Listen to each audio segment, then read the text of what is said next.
میرے غیر مسلم دوست نے مجھ پر اعتراض کیا ہے کہ تم لوگ خانہ کعبہ کو چومتے ہو، اس پر سر ٹیکتے ہو، تو یہ بھی تو مورتی کی پوجا کرنے کے جیسا ہی ہے، اس کا جواب دیں، اور ہم صرف کعبہ کی طرف ہی رخ کر کے کیوں نماز پڑھتے ہیں؟ دیکھیں، ہم خانہ کعبہ کی ہرگز عبادت نہیں کرتے، یہ تو ذہن سے نکال دیں۔ اگر ہم خانہ کعبہ کی عبادت کرتے ہوتے تو خانہ کعبہ سے دعائیں مانگ رہے ہوتے کہ اے خانہ کعبہ تو ہماری حاجت پوری کر دے۔ ہندو تو جب پتھر کے بنے ہوئے بت کے سامنے جھکتے ہیں تو اس بت سے دعا مانگ رہے ہوتے ہیں، اس کی عزت اس لیے کر رہے ہوتے ہیں کہ ہماری بگڑی بنائے گا، جبکہ ہمارا کعبہ کے بارے میں یہ عقیدہ ہے کہ یہ نہ سنتا ہے، نہ دیکھتا ہے، نہ کسی کی بگڑی بنا سکتا ہے، نہ کسی کو فائدہ پہنچا سکتا ہے، پتھر کے بنی ہوئی عمارت ہے، اور جو ہے نہ کسی کے نفع کا مالک ہے، نہ کسی کے نقصان کا مالک ہے۔ باقی ہم اس سے محبت اس لیے کرتے ہیں کہ اللہ نے اس کو اپنا گھر قرار دے دیا کہ میرا گھر ہے، اور یہ بھی ہوائی بات نہیں بلکہ یہ اس پر دلائل قائم ہیں، پیغمبروں نے اس کو اللہ کا گھر قرار دیا، تواتر سے یہ بات ثابت ہے، ابراہیم علیہ السلام نے اس کو اللہ کا گھر بنایا، پھر قرآن جس کا برحق ہونا دیگر دلائل سے ثابت ہے، وہ قرآن اس کو اللہ کا گھر کہتا ہے۔ تو اگر اللہ کسی جگہ کو کہہ دے کہ میرا گھر ہے،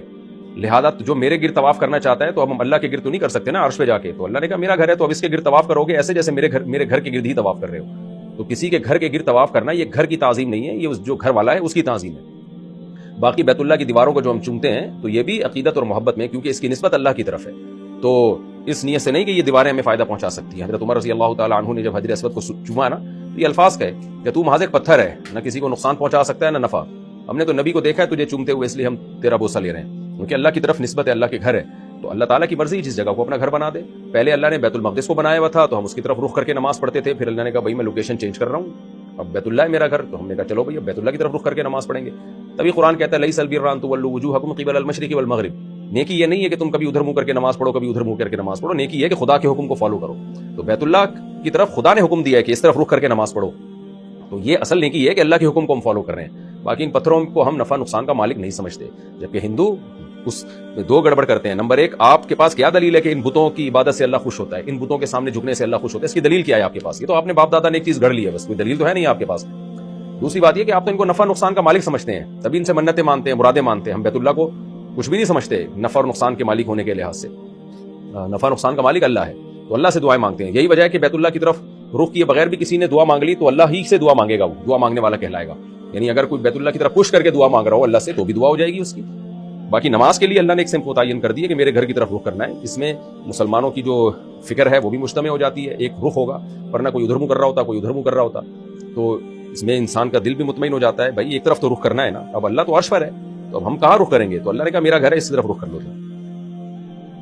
اور ویسے بھی یہ چار دیواری بیت اللہ نہیں ہے، اصل میں وہ جہت ہے،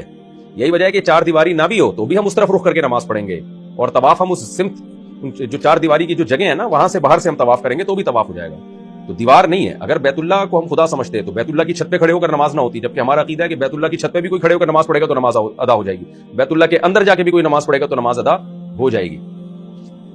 اور بیت اللہ کی چار دیواریں اگر گر بھی جائیں تو بھی اس طرف رخ کر کے نماز ہوگی۔ جبکہ ہندوؤں میں تو یہ ہوتا ہے کہ بت کو اٹھا کے یہاں سے یہاں لے گئے تو اب ادھر رخ کر کے نماز پڑھنی پڑے گی، اس کو ادھر نہیں کر سکتا وہ۔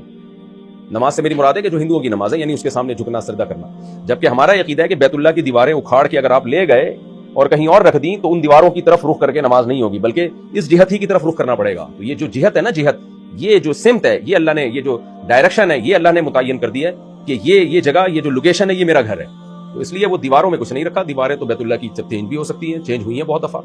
تو آپ وہ اینٹیں اٹھا کے ساری کہیں اور لے جائیں اور وہ جگہ خالی کر دیں تو بھی ہم ان اینٹوں کی طرف رخ کر کے نماز نہیں پڑھیں گے، ہم تو اسی لوکیشن کی طرف رخ کر کے نماز پڑھیں گے۔ جبکہ ہندوؤں میں اگر یہ والے بت کو اٹھا کے آپ نے یہاں رکھ دیا تو اب اس سے مرادیں مانگنے کے لیے یہاں جانا پڑے گا، لوکیشن کو فوکس نہیں کریں گے وہ۔